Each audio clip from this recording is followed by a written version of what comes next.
name is Clifford Tindell, and I'm the founder of Core Direction. In line with my mission and vision of inspiring movements globally, I'm interviewing a series of thought leaders or people that I'm really inspired by. Today I meet with Ryan Penny of the Wellness Brothers.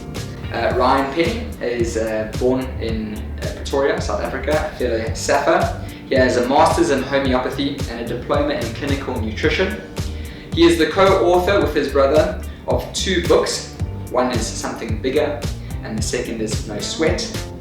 He's been practicing since 1999 and he now consults in the 100 Wellness Center based in Jumeirah, Dubai. He's married to a beautiful wife who I've had the pleasure of meeting, Bronwyn, and has 3 beautiful daughters, Donna, Hannah and Kelsey. Ryan, I'm really excited about this interview. Thank you, Cliff. Me too. Alright, so because this is our first interview, we really wanted to make it quite broad. I wanted to cover 5 topics that people deal with on a daily basis. So the 5 topics that we wanted to cover is going to be nutrition, supplementation, exercise, sleep, and then how do we find balance, which is the biggest challenge really. Yeah. When it comes to nutrition, my experience has been that most people are frightened of it.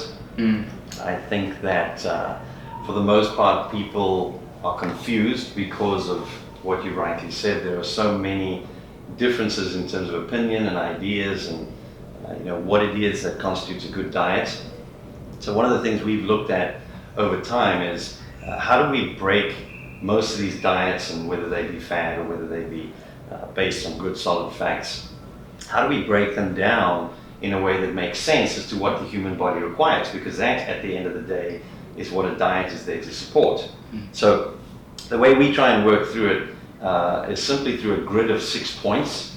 What I like to go ahead and do is say the best diet in the world is a good variety of clean whole foods, plant strong, mostly raw, in quantities that get you to the weight you want to be. So when you look at those 6 things, you can then look at any diet. So the diets that you might have on your list there, where should we cover them? Is. You can so I mean some of the eating diets that we're looking at today is paleo, raw food, veganism, vegetarianism, high fat, low carb, high protein, low carb, keto, intermittent fasting. So yeah, just to maybe touch on points of all of them. Good, so there's an example of what you look at. So you get thrown one of these kinds of diets that somebody's come in, they've done some research on, or they've been told this is what you need to follow. If you begin where I said with what the body requires, the way I like to look at it is this: the cell at the end of the day represents that which you're trying to feed. Okay? So we know that for the cell to basically build itself, repair itself and function normally, it's going to require building blocks and energy and some cofactors to make everything work. Okay? So typically we look at that, we realize, okay, building blocks are typically proteins, amino acids. There would be things like carbohydrates, fats, and water. Those would be the main things that basically make up the structure of the cell. You've got to get that from food, okay? Then what makes the cell function? Well, you need energy to put all of that together. And again, by God's design, that is what we get by what we put in our mouths. That is in essence what a diet is. So when we look at that, we say, well, what does a cell need? We've highlighted principally, the bottom line is, a cell needs mostly carbohydrates, energy, which is difficult immediately because most people are saying carbs are the devil. Yeah. Right? Bread, pasta. The reality is, the human body needs the majority of its nutritional intake to be carbohydrate or to be energy, because that's what's depleted. Okay? So when you look at that, you start assessing the diets that you've listed. You try and make sense which of them are going to provide the body, again, with sufficient carbohydrate, sufficient amino acid, sufficient water, and then hopefully the broad spectrum of the vitamins and minerals and all the other nutrients that are required to get that cell to function optimally. So when we look at it like that and look at what the human body requires, we can then step back and look at these various diets and say, do they deliver? And that's a way of establishing whether a particular diet is going to be helpful for an individual. You can take that as a baseline. Yes, you can then start tweaking diets based on what individual needs might be. Okay, a person who's an endurance athlete, a power athlete, a pregnant woman, these kinds of things. The bottom line is, when you're looking at all diets, they relate to food. Okay, so you've got to look at the type of food, the quality of food, typically the quantity of food, the frequency of meals, typically the form that that food comes in, the food combinations. When you pull those things together, again, you can assess any diet. So when you look at those things, that's how we would approach an individual with their diet and establish what is it that they actually require most. So again, we look and see the names of typical diets. Diets, whether it's paleo. Paleo is based primarily on a philosophy, okay? When you look at veganism or vegetarianism, that's going to be based primarily on a type of food. You might look at keto diets. They're based, or that name is based primarily on the effect that a given diet will have on the body. So what you realize again is that many of these kinds of dietary names are nothing more than trying to establish a way in which a person can affect some change in the body that hopefully is going to be beneficial. And the reality is most of these programs are based on partial information. So if you take a diet like a popular one nowadays, a ketogenic diet, right? You look at that, there are lots of people who are promoting a high protein, high fat kind of program, especially to lose weight. Based on quick results, Again, based on, yes, they say that will produce a quick result, but some are even saying that that's ideal for good health because the body needs primarily 50-60% from the nutrients to come from fat. That's just all nonsense when you go back to the cell and what its requirements are. So when we look at it, we put that diet again through the principles we looked at. Good variety. Is there typically a good variety that can come from a ketogenic diet? Well, a ketogenic diet typically eliminates significant food groups. You don't typically have fruit on a ketogenic diet. Okay, you've got limited starchy carbohydrates, which are primarily vegetables. So you've got people eating a lot of protein, a lot of fat, with limited sort of number of vegetables. Good variety, maybe. Good variety. Clean foods, well, if you're getting those foods from the best possible sources, you might tick that box. Good variety, clean food, clean whole foods. Well, yeah, you can follow a whole food kind of program, following a ketogenic diet. Is it plant strong? No. What does the cell require? Primarily plants, right? Our diets have to be primarily plant-based. So immediately, a ketogenic diet is limited when you assess it along those lines in terms of body requirement. Mostly raw, a ketogenic diet is certainly not mostly raw, it is mostly cooked. Yeah, because proteins generally have to be. They're going to be animal protein for the most part, and you're going to cook them for the most part. So there is another factor where that kind of program would fall down in quantities that get you to the weight you want to be. That's probably the main reason why a ketogenic diet works. Is because if you take an individual and eliminate carbohydrates for the most part, that's the bulk of what people eat. That's the bulk of what people put on their plates. That's the bulk of what people snack on. So when you go ahead and look at it like that, you realize that a ketogenic diet is working primarily for weight because it is reducing the quantity that people eat. They snack less, they typically eat less. Okay, so will it help for weight loss? Yeah, it will, initially. Okay, the good thing about a ketogenic diet is it's difficult to follow long term. So in itself, it literally causes it has a lifespan. So when you're looking at something like that, we're saying, does it meet the criteria for what would supply the body with what it needs? And in my opinion, the answer is not to the level that we would want. Might it achieve some results in certain areas? Sure. But that's just simply because it constitutes a better diet than what somebody else might have been eating prior to that. So they see improvements, but they will be limited in what they can see. So the reality is, yes, some people are seeing results, some people are seeing improvement in blood work, but the reality is, long term, just when we look at how the body, what the body needs, we're going to sit with significant issues down the line, and we're seeing it already.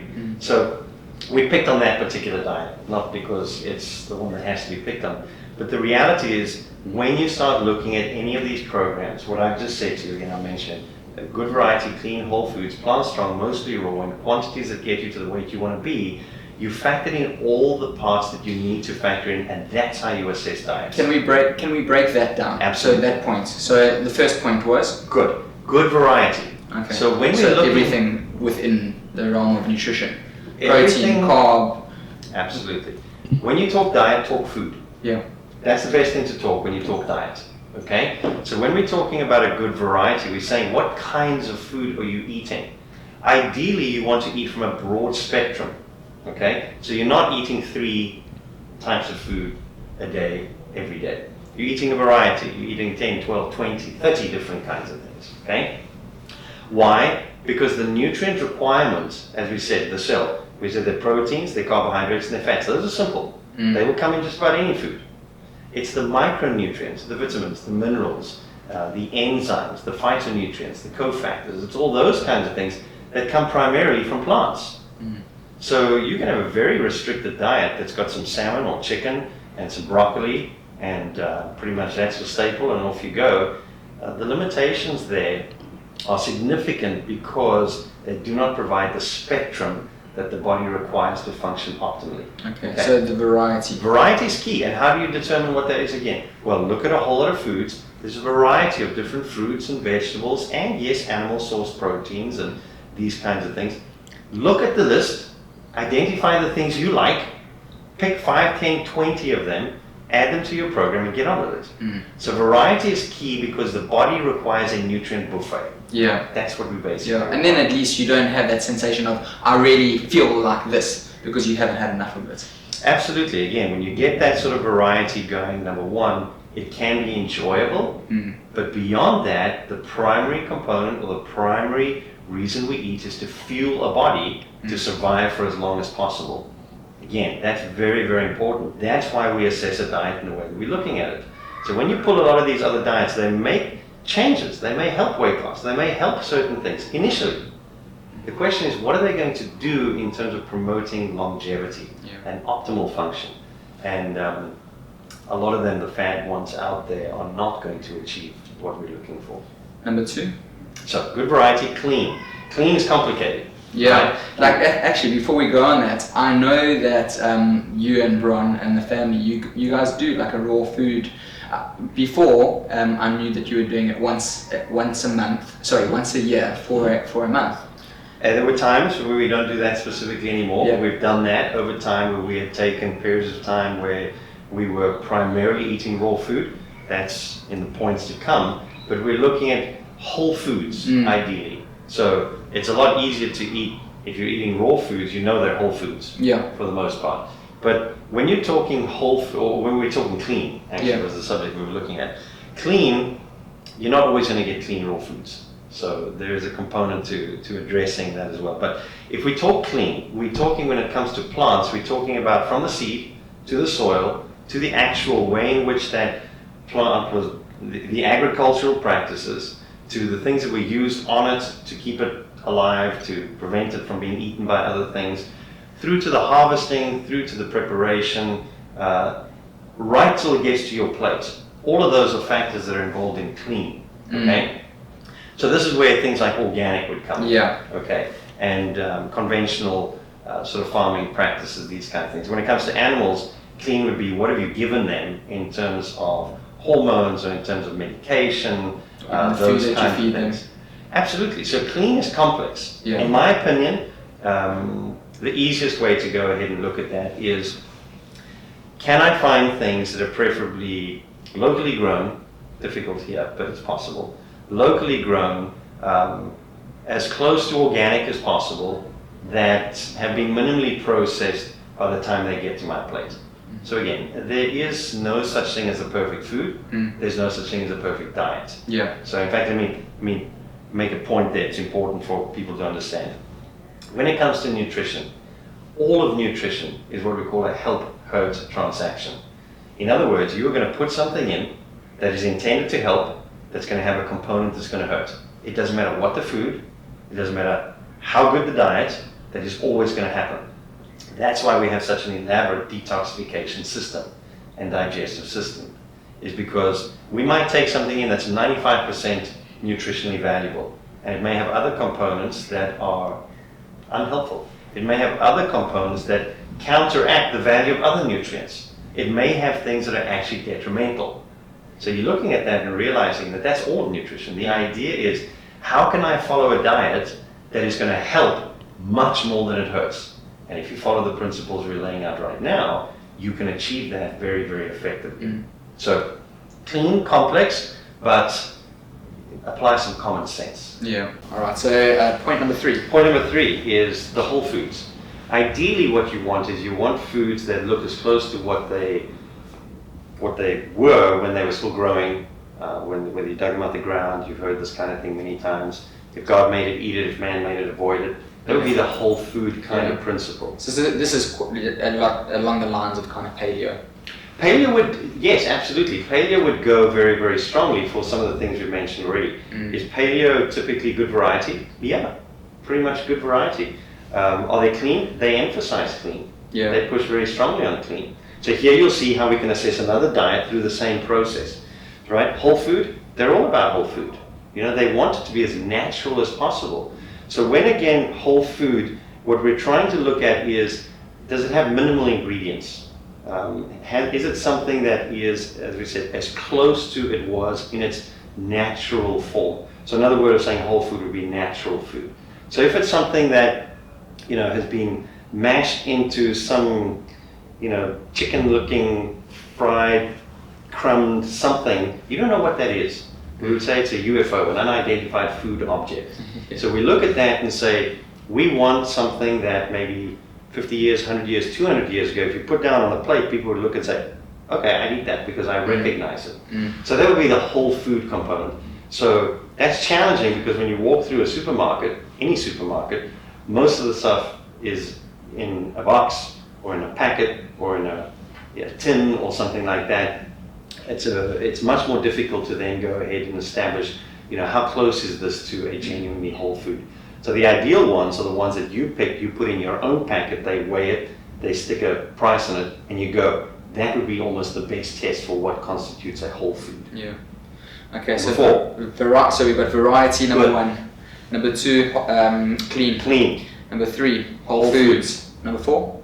Raw, or plant strong. Yeah. Okay. So good variety, clean, whole foods, plant strong. It's just a simple way of saying that a vegan kind of program is probably as close to what you would want to provide the body. We're back to the cell. The cell, yeah. What does the cell require? The cell loves a vegan diet. That's a simple fact. Yeah. Not everybody is going to respond in exactly the same way, but if you gave the general population a vegan program, right? Or we could taper it off slightly and say a good, clean, whole food vegetarian program. Maybe that's a better way of saying it. That person is going to do well. That person is going to do well. So, but what about the people that, I mean, I'm a carnivore through and through. I love a good steak. I love a good chicken breast or a piece of salmon, or like I like animal proteins. This balance, I know that you're saying that's, ideally we go veganism, vegan, but can we still accommodate? Let's clarify. I'm not a vegan. Yeah. I'm not a vegetarian. What am I saying? Plant strong. That's why it doesn't come in on that fourth point and saying plants only. Yeah. Okay. Notice also, and this is helpful for people who are sort of watching. You said I like. We didn't talk about yourselves. You spoke about your specific experience, which is something we have to factor in when we look at all these things. So we will factor that in. But the reality is we're aiming, what do we provide the cell? And again, when you're looking then at Plant Strong, plants are the ones that are going to provide usually the broadest spectrum of vitamins, of minerals, of antioxidants, of enzymes, right? They're the ones that are going to provide the glyconutrients, the kinds of things that your body needs to function properly, to defend itself, to cleanse itself, to grow well, right? When we think of nutrition in terms primarily of protein, carbohydrates, and fats, all we've done is we've spoken about structure of the cell and energy. Well, what about all the things that lubricate those functions? Those are the things, and the deficiencies in those things are the things that ultimately lead to people not feeling as well as they could, not functioning as well as they could, and dying sooner. So you look at that and say, why Plant Strong? because by very design, the human being is designed to function primarily. 60, 70, 80% of a person's food intake should come from plant source. Okay, so plant strong. Yeah, okay. Not plant only. So where does that leave animal protein? My opinion is there is room for animal protein, and that's certainly going to be something of preference. Okay, as you said, there are things that within meats and within eggs and those kinds of things that provide a broader spectrum of amino acids. That's great. So if we had to look at a plate and we apply these principles to that, you'd look at 70 to 80% of that plate should be filled with salads, fruits, vegetables. And then you'd leave a little section there for the animal protein. And that ties in with our next component, mostly raw. So if point number 5 is mostly raw, and you're looking at a plate the way we just described, you've got salads and fruits and partly uncooked vegetables. You're doing 60, 70% raw. That's what we're looking for, okay? I'm not expecting people to eat raw meat or raw eggs, all those It kinds wouldn't of be things. that healthy for you if we're eating raw chicken. No, again, they're in the risk. Help hurt transaction. It Yeah. wouldn't taste good and wouldn't be good for you. But the reality is you're looking at that and saying, when we look at a plate and apply the principles we've given, there is room for your steak. And let's be honest, I, with you, would probably enjoy a fantastic ribeye or something like that. Yeah. But to be able to know that you could have that steak with a good salad and vegetable filling around that, that would constitute a good meal and would be representative of a good healthy diet. Yeah. All right, so we've covered 5 points. Yep. And now we're on to our final one. Final which is- point, which is quantities that get you to the weight you want to be. What is the major issue that people are struggling with nowadays? It's obesity. It's being overweight. So we look at that and we realize that contrary to popular belief, the reality is that calories still play a major, major part and are, in essence, the crux of the matter when it comes to weight. So when we're looking at food, we're then normally looking at quantity. So it's another way of just saying we need to consider how much energy a person is taking in. If a person consumes more food than what their bodies require to stay alive and to meet their functional and daily energy requirements, if they take in more than that, they're in surplus, they will gain weight. It's a fact, there's no arguing that. We are bound by the law of energy conservation. If you take in less than that, there is a deficit. The body's not necessarily just going to shut down function. It'll do that eventually, but in the early time, it's going to make up the deficit from its body tissue, and that is what we call weight loss. So quantities that get you to the weight you want to be is not us defining that necessarily what a person's weight should be.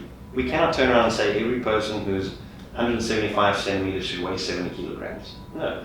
And we are looking at that and saying, what is a person's history? What is their particular goal? What is their sport? What is their health? What is their family history? And try and establish the kinds of meaningful weight loss types of sort of attempts that would get a person to a weight that is manageable, good for them, better off than where they were. So that would constitute that final point, is really how much food and what do they drink, quantity-wise, calories. Really. Because I think in the day and age that we live in, it's we live in an era of what is it? On demand, everything at arm's reach, and gluttony is obviously the reality of that, right? So people are eating far more than they need to consume. Absolutely. Some people will say, if you want to reduce your weight, something as simple as just dish up your plate and scrape half of it off can achieve the goal. Absolutely. So absolutely, and I know with you it's always been calories in versus calories out. That is a cornerstone of weight loss or maintaining or reducing weight. Absolutely, but it's important to understand that those first 5 points should be factored into that equation. Calories in to who? You cannot just say calories in, calories out, gain, maintain, or lose. It's calories into who? People are different. People are different by gender. People are different by how they sleep and what medicines they're on, what exercise they do, what their job is, what they're exposed to, whether it's hot or cold outside, what their mood is. All of these things will influence how an individual will process energy. So that's why it's important to say it is about what goes into the individual and how they're utilizing that. we cannot get away from the fact that at the end of the day, it is an equation that from the individual is fixed, it's contained, and it will result in a given weight, whether they like it or not. Yeah. Yeah. So moving on to our second question. We've covered clean, whole foods, but obviously it's very difficult. Organic is extremely expensive. Sure. A lot of foods just aren't available depending on where you live and what you have access to. So supplementation plays a huge part in everyday life now. I don't take supplements myself because I feel like I have the energy that I need. I eat a pretty clean diet. But you guys have a supplement business, you and your brother, the Wellness Brothers, and you have a series of different supplements. Most are made from kind of real foods. Absolutely. So can you tell me a little bit about supplementation and what you feel is really key to what people should be taking? And I know everyone's unique, but is there kind of a guideline of what's available, how do we choose our supplements, and what should we be taking, if anything? It's a very, very important subject to discuss. It's very controversial in many respects, which is why I'm always happy to weigh in on this kind of thing. First of all, I make it abundantly clear, if we were living in a place where we were catching our own food, growing our own food, living outside, sleeping well, without the kind of exposure to the toxins and that we're exposed to, and we were living off the land, picking fresh, ripe foods, eating them right away, would I think there'd be a need for supplementation? The answer is no. I don't think so. We're not living that. So the simple reality is we have in our diets the typical thing that people are going to eat, right? They are, for the most part, going to be nutrient deficient, micronutrient deficient. So they might eat a surplus of the proteins, carbohydrates, and fats, but be with the deficit of the vitamins, minerals, cofactors, and phytonutrients and other things I mentioned. So when we recognize that those are the things that play such a key role in maintaining health and optimal function, we look at that and say, well, if there's a deficit in the body, well, how does one address that? Well, again, yes, primarily start with the diet and have people clean them up. How many people are going to do that? There are a number of people who will not, right? So even the best kinds of diets, in my opinion, in a place like this, would require a supplementation, which is why it's important we define what supplementation is. If, and this is the analogy that I usually use, if you need to eat a barrel of apples a day to supply your body with everything that it needed, okay, but somebody brings you a barrel and it's 70% full, you're short, right? You're lacking. What happens if I took the kinds of ornamental apples that you find in certain shops and those kinds of things? They look beautiful, they look like apples, and I top up that 30% that's required with plastic kinds of apples. And I say, there you go, there's 100%, you've got what you need. Did I supplement? I supplemented, but did I supplement what was required?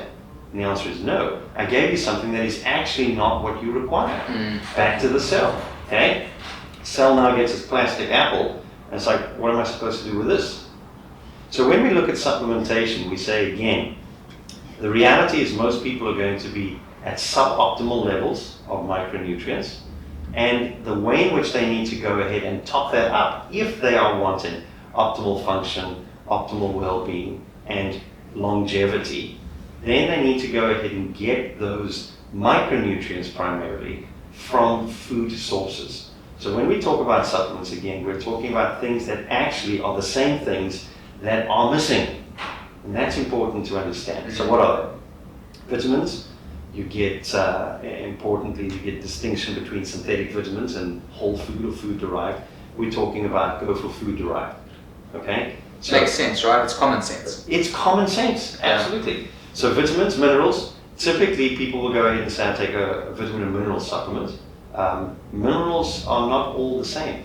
So we look at minerals that are bound to an amino acid, typically chelated is the term. They are better absorbed, they are better utilized. So whole food or plant-derived vitamins, chelated minerals, when you start looking at essential fatty acids, a lot of people are not getting enough of the omega-3s. We can get that from good sources. We're back to clean. Apply the same principles that we apply to diet, to your supplements, right? So you're looking at that and saying, If I'm taking an omega-3, where am I getting it from? Is it laden with mercury? Is the source something that has been distilled and prepared in a way that has eliminated those kinds of toxins? Is it stored in a capsule that's not exposed to oxygen that is going to then basically cause a problem with the actual oil itself? These are all the things that have to be factored in. The reality is the industry is huge, and there are people pumping lots and lots of things that frankly I wouldn't be taking. I'd rather go without than take what's there.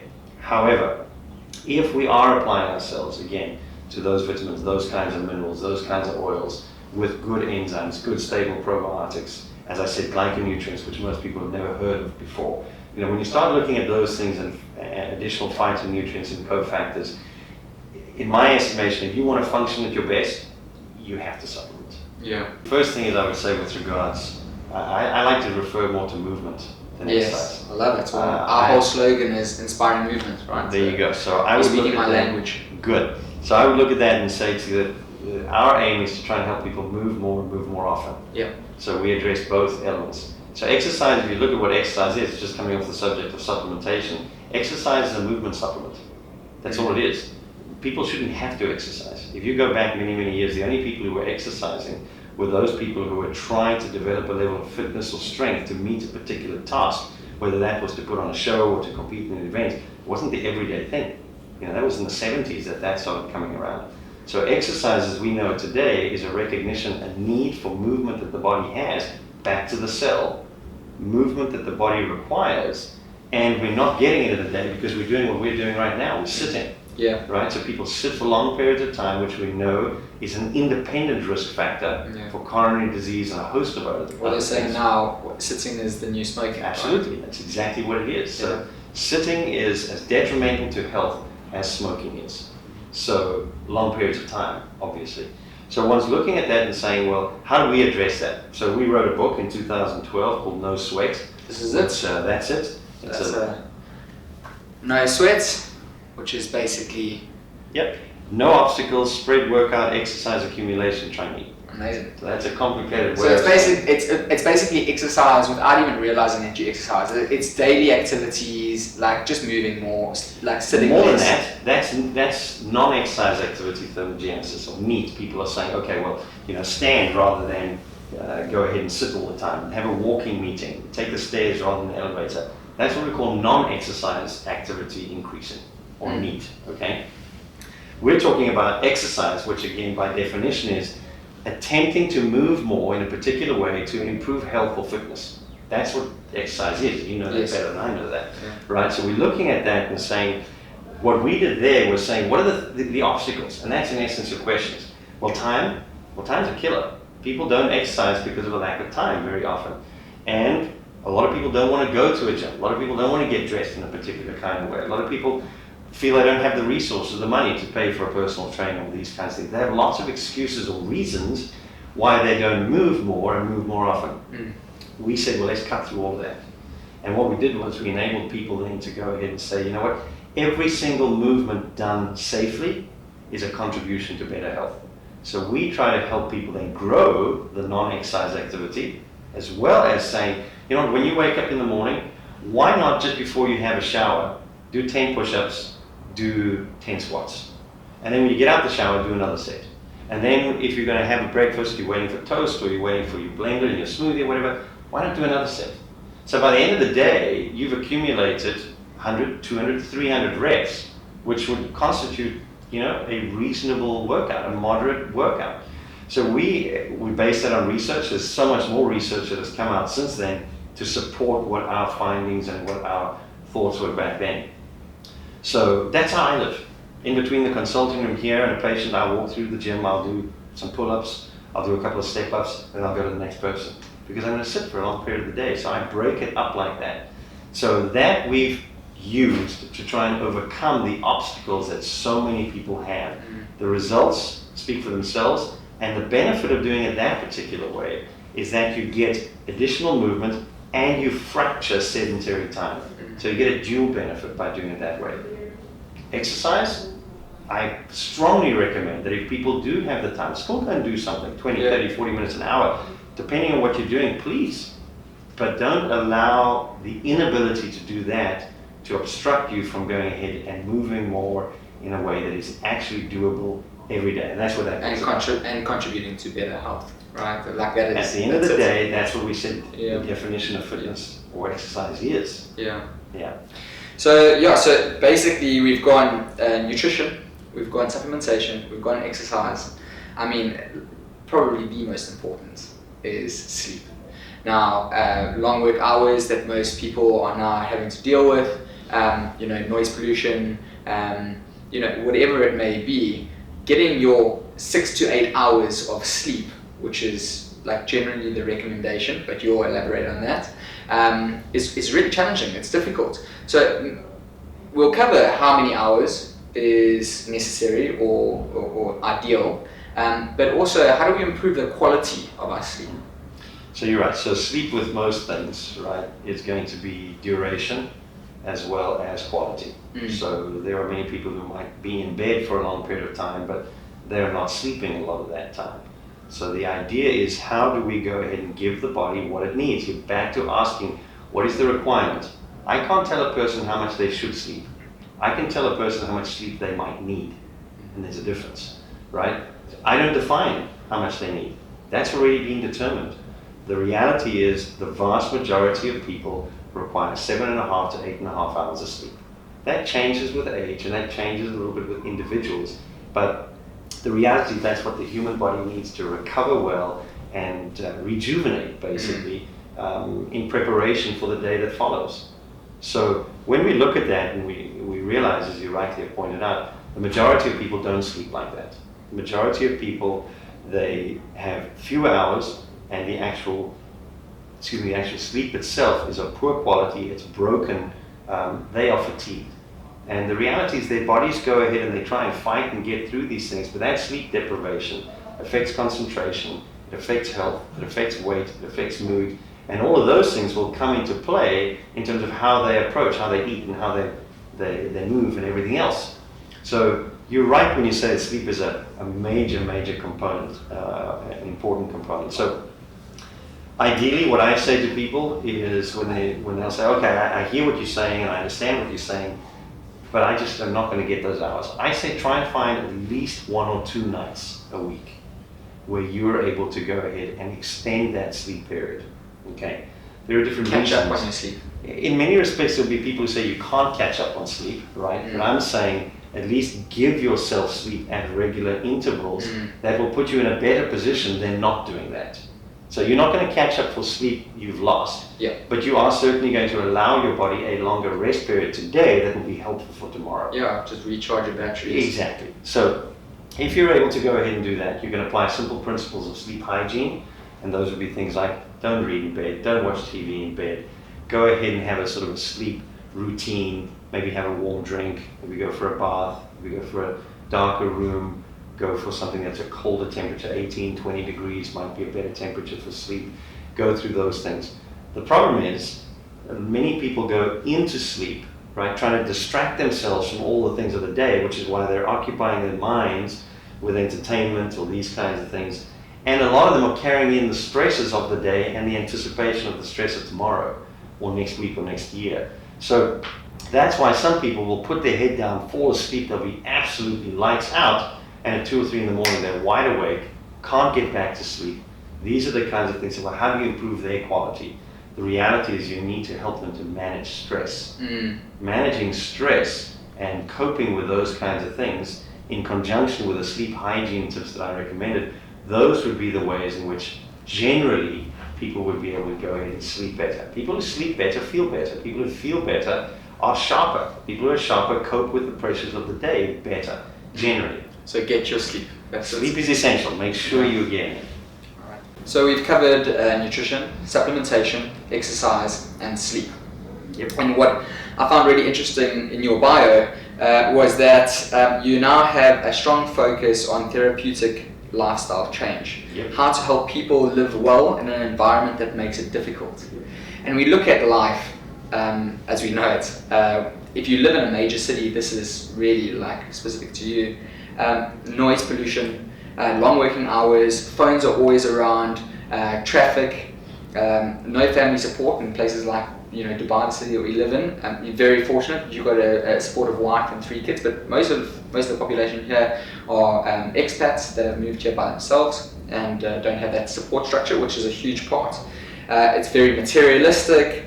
There's obviously financial pressures that we deal with, credit cards and debt and loans and all these kinds of things. And how can we balance nutrition, supplementation, exercise for that better quality of life? I mean, since this is what you specialize in, I'd really like to hear your thoughts on it.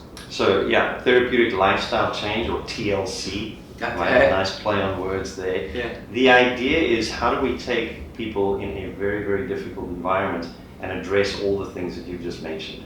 And my experience has been such that I try and address maybe 1 or 2 components from each section, rather than taking somebody and saying, let's go ahead and convert completely your nutrient plan, your nutrition plan, or your exercise plan, or your supplement plan. Let's have a look and see where you're at. We often do DNA tests, or we do other tests to establish where is this person at.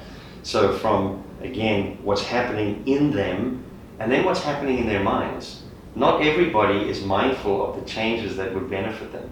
So we try and help them understand the reality is, in order to function better, in order to perform better, in order to cope with the pressures, what would be helpful is, look at your diet. Could we add something like a bit more fruit? Could we maybe cut back on the quantity? So from a dietary perspective, if you added fruit and cut back on quantity, most people are going to benefit. That's practical, right? Practical to the point where it's not difficult to walk through a shopping center, grab a couple of bananas and some apples if you choose to, and pretty much you're on the go, okay? That will also help eat less, just by going ahead and doing that, okay? When you look at that kind of thing, so we're taking 1 or 2 pieces from the nutrition side, then you look at the supplement side. I might overlap that and say we use something like the Lean 9-5, which applies the principles of nutrition. Your whole food, clean. Everything that you're going to look for is in there, right? Absolutely. That's what it does. So there I might make a person's life a lot simpler. They don't need to walk through the grocery store. They don't need to do those kinds of things. They can mix up a shake in a minute and drink it as if it were a meal. What, for every meal? Well, if they chose to, they could. But replace 1 meal a day. Replace 1 meal a day where you're typically eating alone, and this is something that you can go ahead. It improves your hydration, it provides all those kinds of nutrients that we were requiring, it ends up more cost effective, and there's a practical thing now that we've gone ahead and done to improve that person's lifestyle dramatically in a very, very simple way. The movement, well, might be something as simple as increase your non-exercise activity. Every time you're on the phone, stand. It might be every time you go ahead and have a Lean 9-5, stand until you finish drinking it. It might be every time you get out of your chair, your seat, right? Do 10 squats quickly, just up and down quickly. Yeah. These are things that if a person had to start incorporating, when you think about the overall plan, is that doable? I just made your life easier. I just made it easier. I just made it more healthy. Just by addressing the nutrition, the movement, the supplementation, where we try to spread that out. It might be something like, again, the V95 that covers broadly. It might be something as simple as saying to a person, you just need a good whole food vitamin and mineral. Or the kind of food you're eating, you need a good digestive enzyme and probiotic. So just take these 2 things with your meals. So you're starting to see how teasing out a few pieces can change a person's life dramatically, and so far I've not burdened them at all. In fact, I've lightened load. So when it comes then to sleep, I might say something as simple as, this is the person who's struggling to sleep, they're stressed for all the reasons that you've just said. Typically my encouragement to them is, again, go and drink a nice chamomile tea, go and have a nice bath or a shower, even if it's 5 minutes. Get into bed, get a pen and paper next to your bed, write down the things that you need to do tomorrow. They'll be there when you wake up. You don't need to stress them. Just in the understanding of how mind and brain work, that alone allows a mind a time to rest, because the mind is always going to try and rush back to that which is not finished. If it's there, that alone can change how a person sleeps. Okay? So there's a simple principle. So we've got 5 points into somebody's life that they walk out and do as a therapeutic lifestyle change that will dramatically change where they're at. And then I encourage people to be thankful. right? There is so much to be thankful for. I praise God every day for His kindness to me, right? So to be grateful for the things that you have has an incredibly soothing action on the mind. It slows down the sense of urgency to find satisfaction out of every single thing. It recognizes that I'm actually doing okay. Yeah. I'm actually not doing too badly.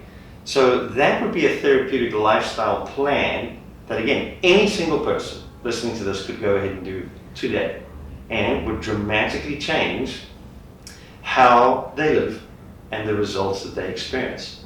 So our aim, again, is to make it easier for people to live well, as you said, in an environment that makes that very difficult. So I did not say, here's a 3-page diet that you have to follow and spend an hour shopping and more money than you want to get it.